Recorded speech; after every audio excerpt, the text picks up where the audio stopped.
17 witnesses who will present their evidence from that very table there, to be asked questions by prosecutors sitting there. I will be prosecuting, Payam will be prosecuting, Sir Geoffrey Nice will be prosecuting, and others as well, whose names will be available to you. But our role is simply and will be to elicit the stories of the witnesses, so that once and for all they can be recorded, logged, and proven, and to be taken further. What happens after this tribunal, we don't know. Where matters go, we don't know. But what we can say in conclusion is that we have gathered together the services of eminent individuals to sit as judges on this tribunal. Peoples whose credentials are completely unimpeachable. People whose credentials are that of honesty, dignity, and integrity. Credentials which sweep through that of the prosecution as well. We are here simply for the story to be told. And once that story is told, it will be for others to decide what the next step will be. I didn't know if there's anything you want to add to that.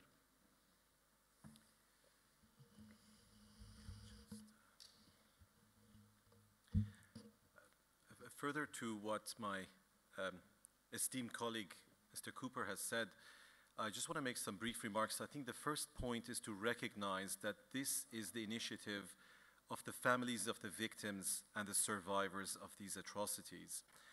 And it's a remarkable and unprecedented historical undertaking for a number of reasons. For one thing, this is a situation where the victims refuse to be victims.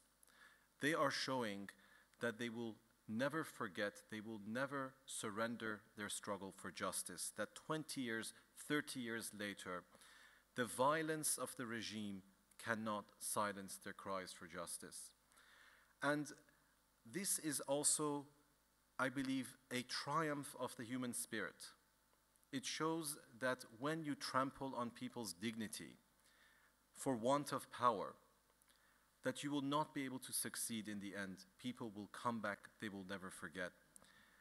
And this is a very important message at a time when Iran is going through such a complex transition, when people have to understand that the change that we need in Iran is not simply replacing one group of tyrants with another group of tyrants, but it is a radical transformation of our political culture.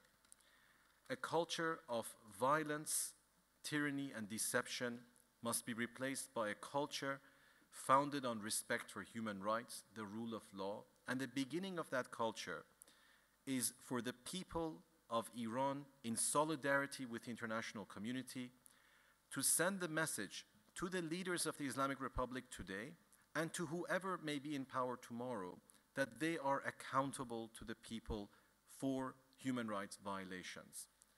And until the people of Iran, in solidarity with the world community, can send that message, we cannot build a better future in Iran.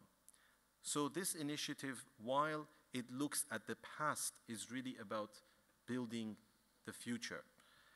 And I just want to recognize in particular that all of the people involved in this initiative have volunteered their time, their resources. It is a truly grassroots initiative. I'm particularly grateful for my colleagues such as John Cooper, Judge Krieger, and really eminent jurists who have exceedingly busy schedules, who have given a tremendous amount of their time simply to stand in solidarity with the human rights struggle of the Iranians. And I would really like to recognize that gratefully. And one final point which is interesting, I have been involved with the United Nations War Crimes Tribunal, with the International Court of Justice right behind us here, and I have never seen a situation where people have a truth commission in exile where people have transitional justice before the transition. So what we have to understand is that although people parallel this with the Russell Tribunal of 1966, which was looking into America's role in the Vietnam War, this to me is far more important because it is a grassroots indigenous initiative, which at the same time has international dimensions. And I hope that it will only be the first step in a much longer struggle to create a political culture in which those responsible for these crimes will be held accountable. And through what we're doing today, we are in effect hastening the day when we will have a democratic Iran founded on respect for human rights and the rule of law. Thank you. I'm going to, because others will of course speak and make a contribution, but instead of simply going down the line, this is a conference and by definition it's a two-way process. So I'm going to open it up for questions now and invite other colleagues on the table to deal with those questions as appropriate. So I wonder if you are going to ask some questions, which I hope you are, raise your hands and also explain who you are, and if you are associated with any organisation, tell us what it is, please. Or have we stunned you into silence? Oh, Sir Geoffrey has just arrived. Would you like to come and...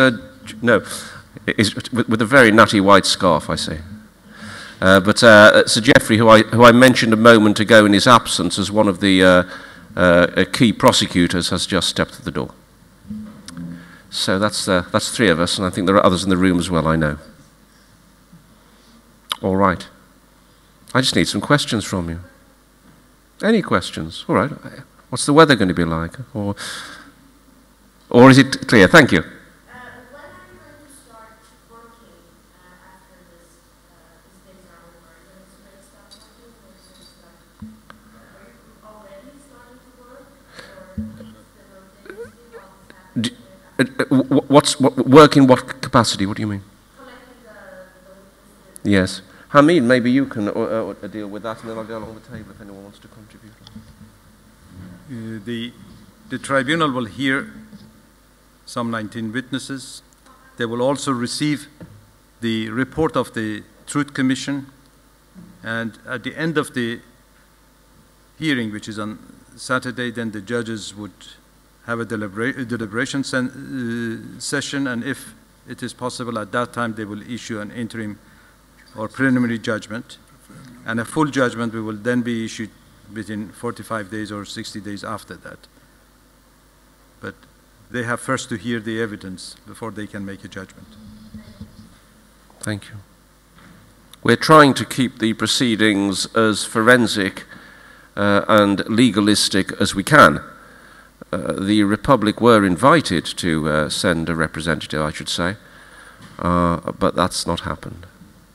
And another question. I just wanted to make it clear for others who ask, so you have a final verdict in 45 days after the hearings, the last hearings? It is the aim to produce it as soon as possible, and hopefully it will be within 45 days, depending on the busy schedule of all the judges that we have. Can you speak up? Apparently there's people at the back can't hear. Can you hear me now? Yes. For those of you that can't wait for that, can I suggest you read the Commission's report? I could add, I'm one of the judges. We have not yet met. We have not yet determined a work program. 45 days, I would think, is a good estimate, but we come from all over the world. We will have to consult with one another on the draft, and we will produce it as soon as is humanly possible. We realize that it is of importance to make it known to the world and to the people of Iran as soon as we possibly can. Thank you. Any other questions? Yes, gentleman at the front. Could you just explain your name and where you come from, sir?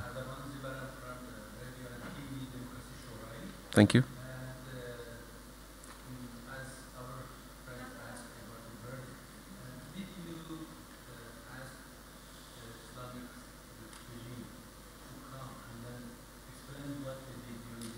Yes. Yes, we did. We wrote a letter which I signed as chairman of the Legal Steering Committee, inviting them to attend, because this is a forensic process and we want to abide by forensic protocols. But as far as I'm aware, we didn't get a reply. Hamid, is that right? That's correct. There was no reaction, no response, no acknowledgement from the government of Iran. Anything else? Is there a lady with I beg your pardon, yes. Yes.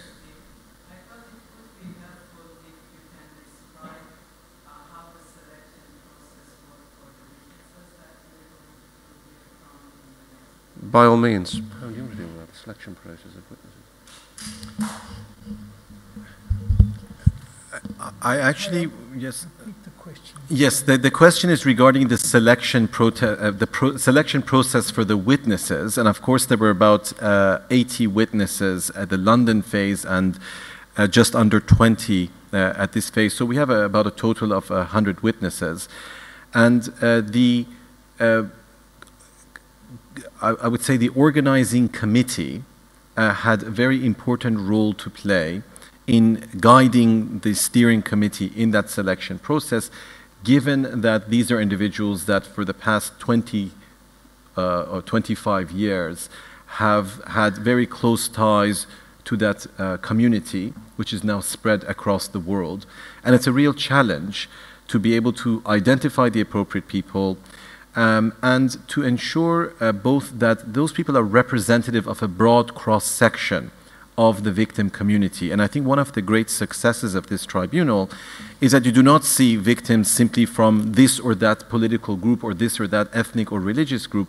We truly have a very diverse victim population. And that's the central message here, that it doesn't matter what your political or religious or ethnic or other origin is, a victim is a victim. Every human being has rights. And that's the central message, I think, of this tribunal and the whole notion of the rule of law.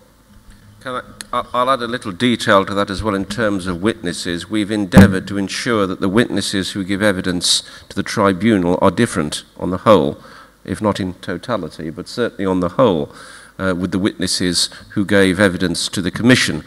Because the witnesses who gave evidence to the Commission in London in June have had their evidence enshrined in the Commission report. Now, I will be presenting that Commission report to the judges tomorrow, asking them to adopt it as findings of fact, effectively to utilise the evidence of witnesses at the Commission as evidence before this tribunal. As well as witnesses before this tribunal as to fact, if one can put it that way, we also have a series of expert witnesses who are going to give some background expertise upon this period and upon certain issues relating to this period. And we also have Maurice Copperthorne, who I know sits in with us today, who is giving evidence in this case, which is the link, as it were, between this tribunal and indeed Maurice, who was a commissioner at the Commission in London in June. So it's as wide-ranging as we could possibly make it, but of its nature, there had to be a selection process because we'd have been here longer than I think we'd have been welcome to be here had we not made that selection process.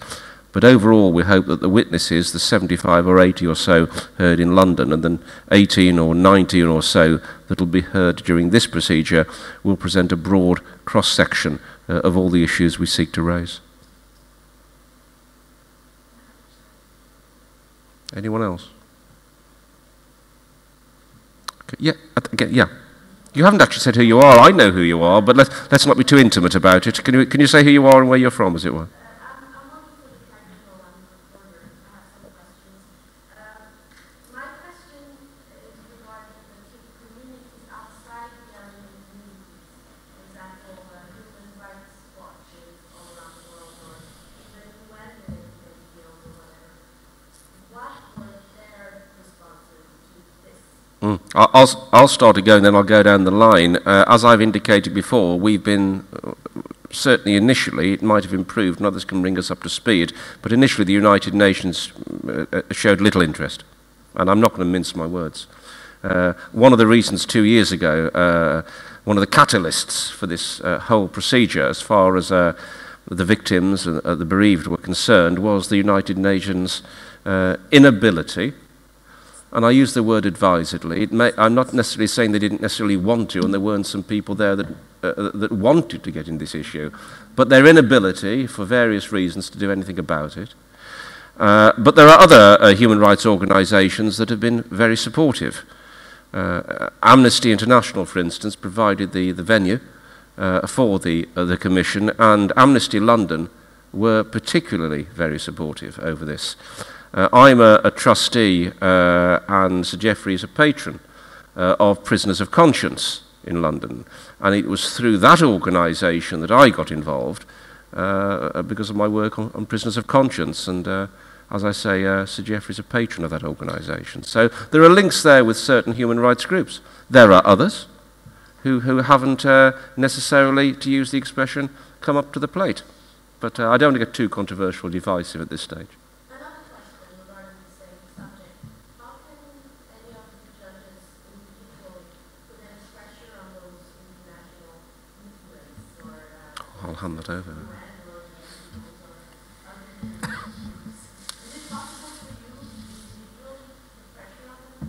Does anyone else want to take that board? I don't want to... The question is directed... The question was directed to a judge, wasn't it? So. I have no mandate to speak on behalf of my colleagues.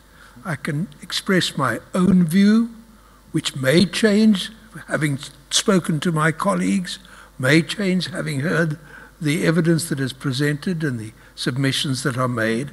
But my own view is, and I speak as a South African, coming from a society in which there were grave abuses of human rights, which were largely ignored by a significant sector of the world out there, and was largely ignored by a significant sector of the controllers of the state in South Africa at the time.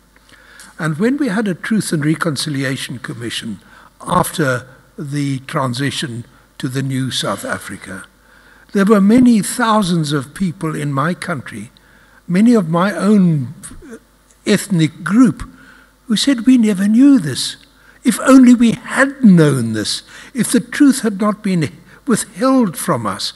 And as far as I'm concerned, one of the primary issues and one of the primary objectives in these current proceedings is so that we can say to people hereafter, never say you did not know. These are the facts. This is what was done. Nobody has raised any complaint about it.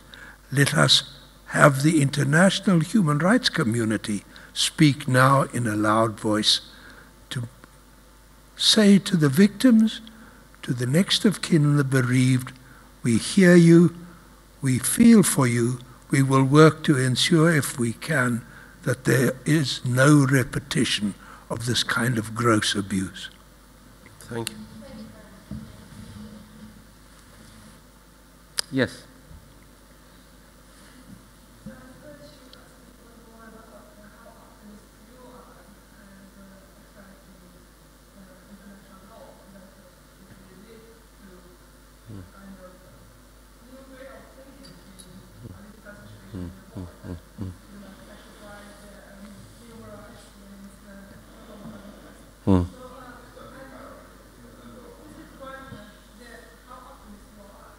Yes, I think the question is, I think I've interpreted it as how optimistic are we that what we're doing here may well lead to an improvement and progress. Is that the gist of what you're saying?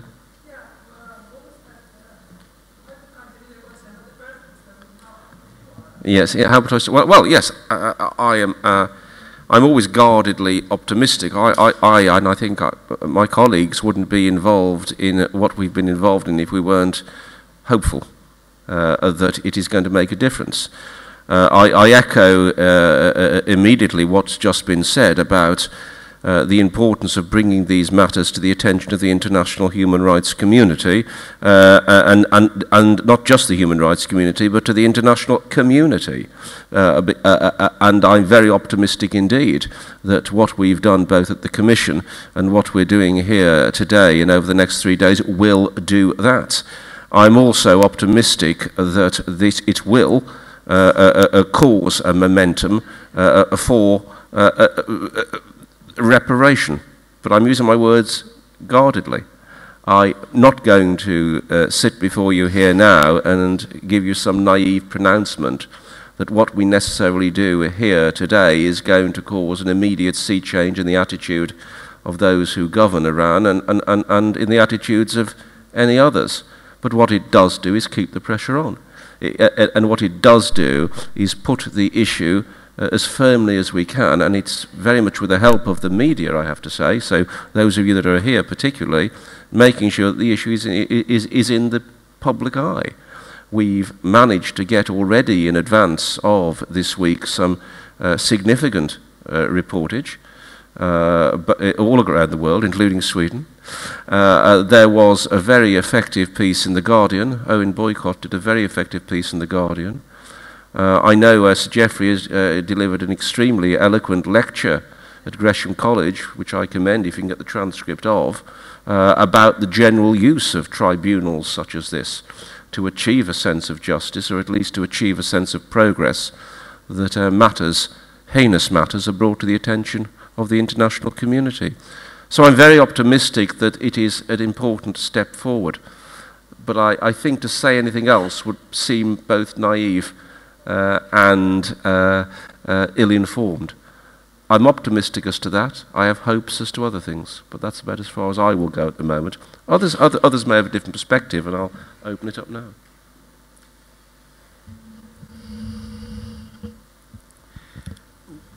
One of the questions we have to ask ourselves is, in the case of Iran, the Islamic Republic is a very powerful government. It has billions of dollars of oil wealth, weapons, security services.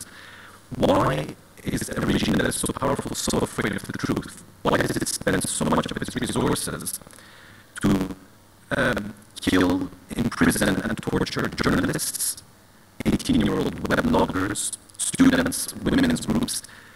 That's because its power is based on deception. Its power is based in part on violence and then in part on denial of that violence.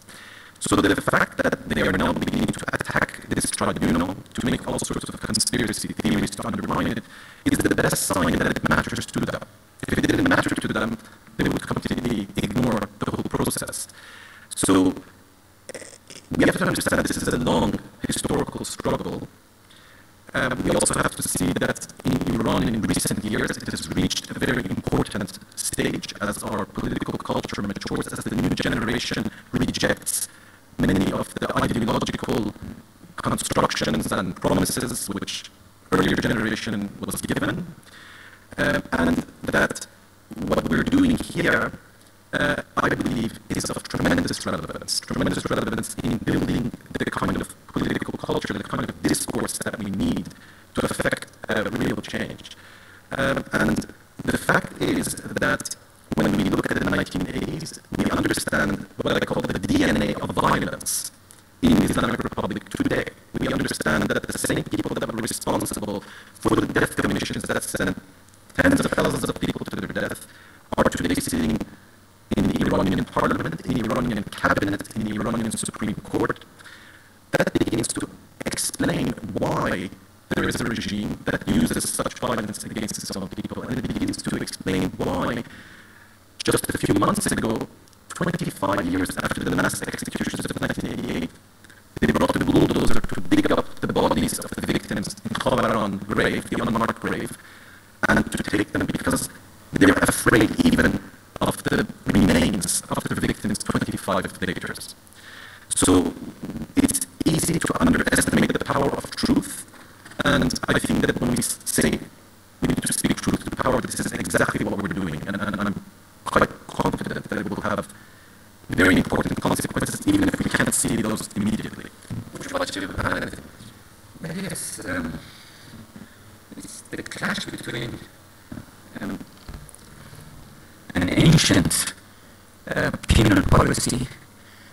modern penal policy, which is based upon the ideas from the age of Enlightenment. These people came along at the first day they arrived. They said, in future in Iran we will not have any prisons. We will have such a justice that we do not need prisons. Some people took it at face value. But what it meant was that we solve matters with capital punishment and with mutilation, and a few other matters facing infidels and non-believers and non-conformists. But they didn't know that they were facing a modern society, a modern world with lots of advancement in penal matters and penal policy, and even legal matters in general as far as civil law and civil rights and other things are concerned. They really, in some manner, in some respects, they do not know what they do. And this is what, and they were entangled with the modern society in Iran, which had modern needs, and therefore they had to keep their prisons. They had to keep, restart some of the old courts of law which adjudicated over matters concerning the civil rights and civil law. And they have not yet settled into something which would bring them to the modern world. I mean, I don't know whether I've managed to clear myself or not. I mean, to express it clearly or not. I mean, apart from all the things said, which I agree with, it's a clash between ancient penal policy and modern penal policy, which they cannot, the ancient one, because of their ideology and ideological matters, they cannot set aside, and the modern ones, they cannot ignore. Thank you. One of the things I'd like to emphasize again is something we touched upon, or I touched upon in what I was saying about the absolute independence and integrity of this tribunal. The independence and integrity of the judges, and the independence and integrity of the prosecutors. Contrary to popular belief and certain propaganda, I've been accused of both in the same breath of being anti-Iranian and anti-Semitic. That's rather a difficult position to take. I emphasize neither. Those that know me know I am neither. And by the way, I've never been to America in my life. So there's absolutely no agenda as far as the prosecutors are concerned, as far as the judges are concerned. We are utterly, and declare it, completely independent and have no allegiances, ties, or other agendas. Could I add, in answer to the lady, just that, excuse me, one gets impatient. One gets impatient and one says that you have this monolithic regime in Iran, and what hope is there of shaking it? What hope is there of bringing about an improvement? 5 years, 10 years, a generation in the history of a nation is a wink of the eye. I was involved in the transition of my own country from dictatorship to democracy. And 3 years before it happened, if you had said it was going to happen, people would have put you in an asylum as being insane. And it broke because of forces of history outside. In East Timor, where I was privileged to be involved, for 25 years, every single year, the left in Portugal raised the issue of Timor in its own parliament and forced it to raise it in the United Nations. And after 25 years, miracle happened. A change in the Indonesian government. And within 3 years, the people of Timor-Leste were free. Things happen because people of goodwill, people of determination, never rest. For evil to succeed, all you need is for good people to do nothing. There's a gentleman, I think, raised his hand at the front there. My name is Hassan from Conid in Toronto. I know that Iranian government in the surface looks very powerful, but in deepness is very weak and fragile. That's why they have so many political prisoners. My question is, I know one of the main roles of this tribunal to create public awareness. My question is, how is public awareness create pressure on the Iranian government? Yes, that's an interesting question. Hamid, do you want to start with that? Because I think you're well qualified to deal with it. First of all, Iran Tribunal is not a political movement. Its intention is not to put pressure on the government of Iran or any other organization. We are not there to change the government or create a new government in its stead. That's for the Iranian people.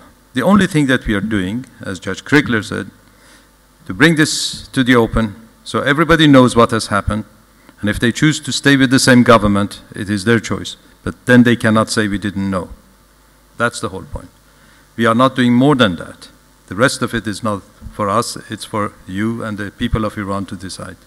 I think it's very important to, I'll bring you back with the question, but I think it's very important for us to emphasize that certainly as far as I'm aware, Pam might be slightly different I think, but as far as I'm aware, and I think I speak for Sir Geoffrey as well, we weren't campaigners or as it were, even public speakers on this issue. We have no political or campaigning axe to grind one way or the other as far as Iran is concerned.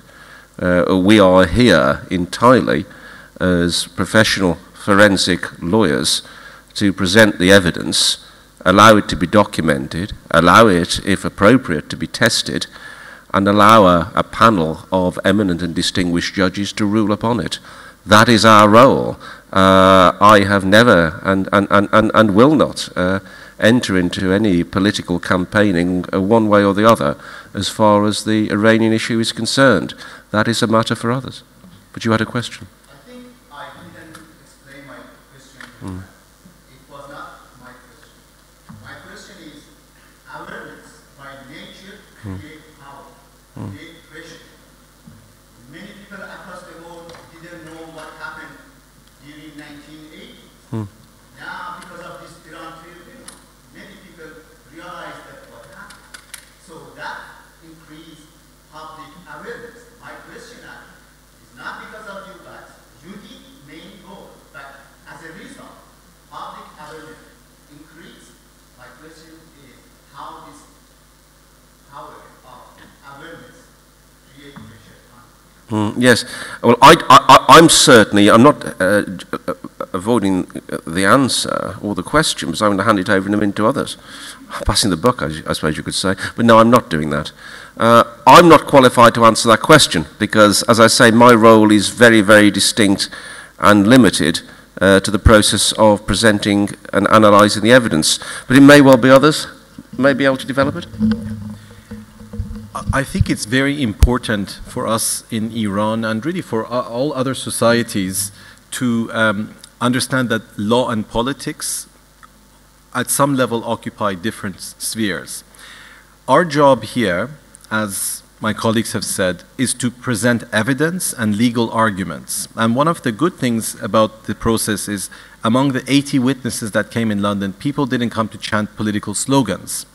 They came and they told their stories of human suffering, and at some level it didn't matter what their politics was, what their religion was.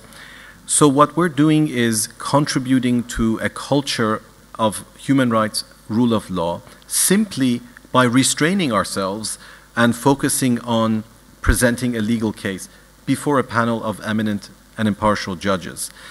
And as my dear colleague Hamid has said, what people do with that truth is not really within our grasp or control. The people are made aware and they can decide how to process that information. But what's interesting is that the power of what we're doing, in a sense, is our self-restraint. It is exactly that we are saying that here are the facts, here is the law, And here is what we believe the legal conclusion is.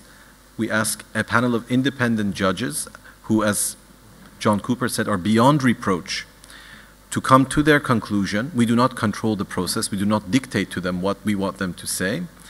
And this whole process, we hope, will provide a very valuable lesson for the international community and for the Iranian people. And that is what I was trying to explain.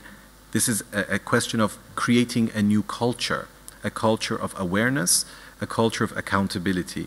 And certainly, our hope is not that this will be the end of the road, but that this will be the beginning of the road.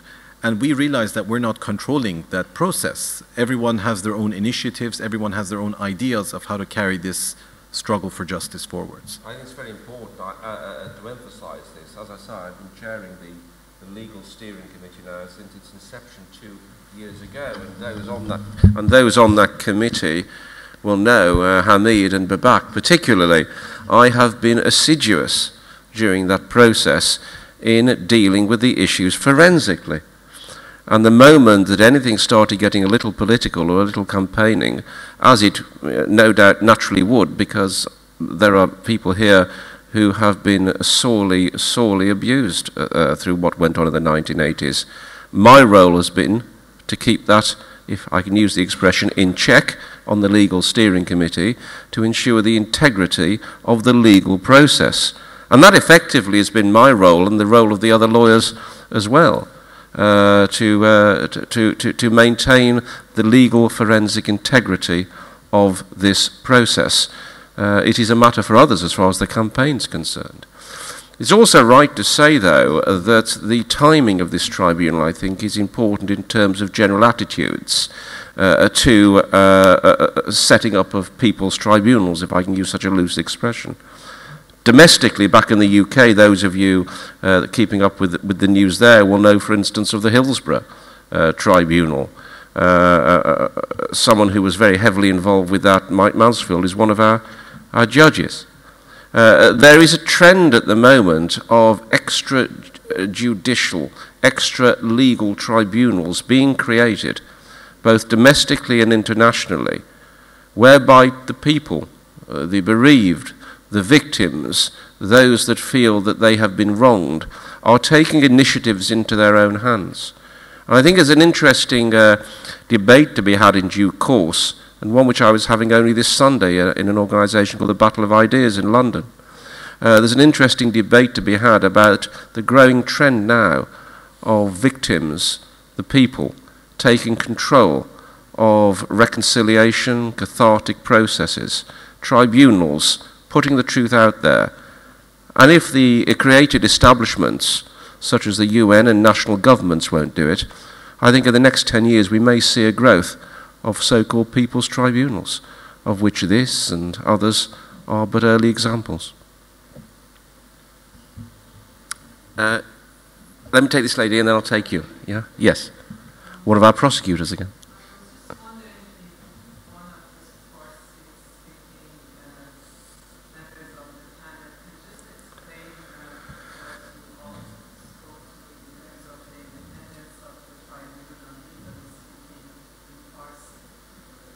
In other words, translate what I said in the last 2 questions ago. Unfortunately, it won't be me, I can tell you. So, Hamid? Basically say what I said about the independence. همونطور که آقای جان کوپر گفتن، این حرکتی است کاملا مستقل و وابسته به هیچ گروه و سازمانی نیست. ما از گروه‌های بسیار مختلفی در اینجا عضو داشتیم. هیچ کدوم از طریق سازمانی وارد این تشکیلات نشدن. آقای کوپر به عنوان رئیس هیئت راهیاب وظیفه‌ای که داشتن این بود که مشخص بکنن ما این راه رو به طور صحیح میریم، جنبه سیاسی پیدا نمیکنه و گرایشی هم به هیچ گروه یا سازمانی نخواهد داشت و خوشبختم که تا به حال هم نداشته و به این نتیجه هم رسیدیم. با در نظر گرفتن اینکه این سازمان سیاسی نیست و عقیده سیاسی نداره، گروه مخالف رژیم هم نیست، بلکه گروهی فقط میخواد حقیقت رو مشخص بکنه، وظیفه دیوان وظیفه خیلی مشخص و از نظر حقوقی شناخته شده که با مسائل سیاسی قاطی نباید کرد اونها رو. تداخل اینها باعث تضعیف استقلال دیوان خواهد شد.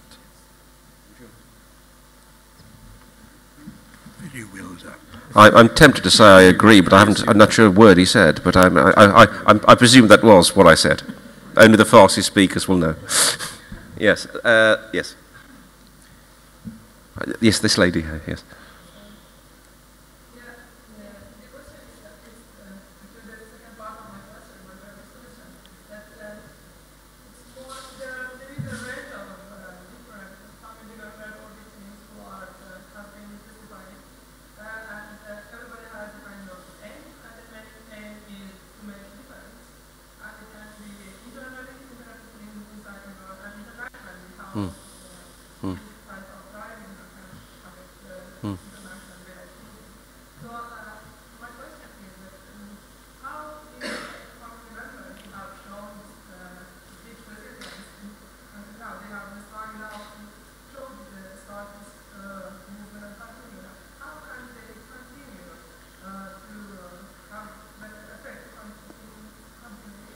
I understand what you're saying. I'll bring you in on this. Okay, can you do this? I understand. Let me bring Pam in on that. Can you repeat the question? Yes, the question is how the families of the victims can really continue this process, as I understand. This is a very difficult question to answer, but it's a very good question. I think, first of all, one of the remarkable experiences I've had dealing with victims, whether from the former Yugoslavia, my colleague Sir Geoffrey Nice, I had the pleasure of working with in The Hague for a number of years, whether it's in Rwanda and other countries, there's a basic need for victims to be able to express themselves, and it's part of the process of healing. And what's remarkable in London is you had a woman from Shiraz who explained how her entire family had been killed, her children, her husband. Her sister was hanged with her 11-year-old son. It was a story that was unspeakable. It was beyond belief. And then one of the friends who's here has done a small documentary where she interviewed the woman after and asked her, what importance did it have for you to tell your story? And it was remarkable to see from this woman who'd suffered so much, to see how important it was for her to have been given recognition.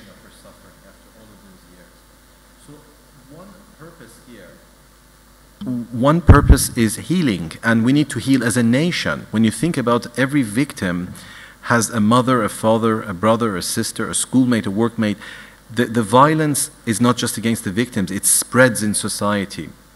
So we need as a nation to heal, and this is a very important part of that process.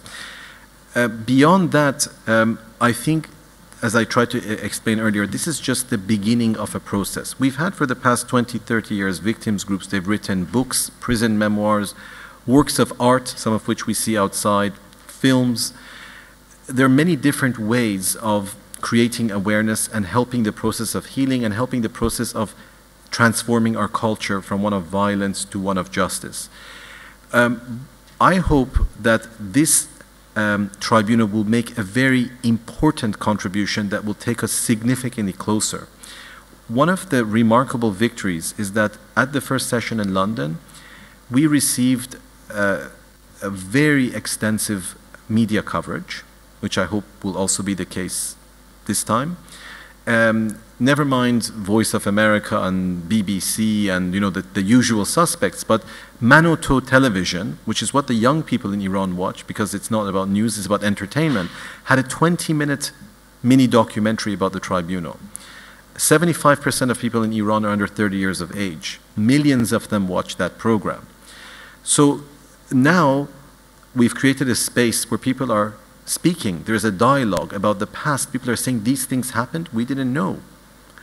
And my hope is that this process will lead to the day when in Iran we have a democratically elected president who maybe today is a woman who's a political prisoner and torture victim. It reminds me of Dilma Rousseff in Brazil. The Brazilian president used to be a torture victim and political prisoner. Today she's the president, who will go with bundle of flowers to the grave of Khavaran and apologize on behalf of the government to the people of Iran. I look forward to the day when Evin prison will become Evin Museum, like Auschwitz or Tuol Sleng in Cambodia, where people will go and see the torture chambers, the photographs and stories of the victims, so that we will never allow this to be repeated again. And I think that this tribunal will be remembered as perhaps a turning point in mass awareness among the people of Iran and the world community, which hopefully will give rise to many other individual initiatives in multiple directions which we cannot predict. Yeah.